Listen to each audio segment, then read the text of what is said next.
inflation is slowing after peaking in the December quarter of last year. This is a positive sign, and the good news continued in the June quarter.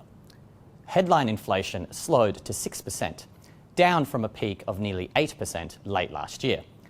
The disinflationary process that has been underway for some time overseas is now working its way through the Australian economy too. Indeed, inflation for goods continued to soften, with the annual pace falling to its lowest level in 1.5 years. This reflects the continued easing of supply chain disruptions following an upending of supply and demand during the pandemic.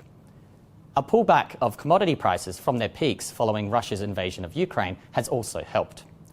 But what about services?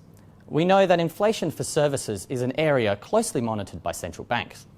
This is because services inflation tends to be more reflective of domestic supply and demand factors, including the labour market.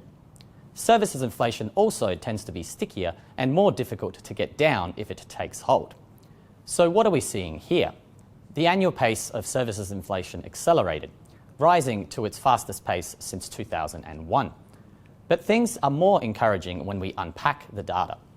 The quarterly pace of services inflation is slowing and was not far above the average quarterly pace in the 10 years leading up to the pandemic.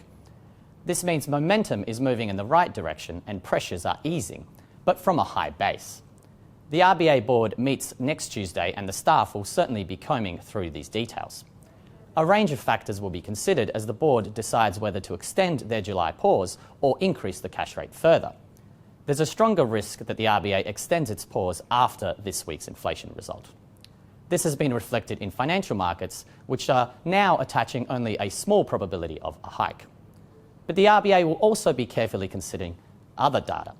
This includes the continued strength of the labour market, with an upside surprise last week showing that the unemployment rate remained near its lowest level in almost 50 years.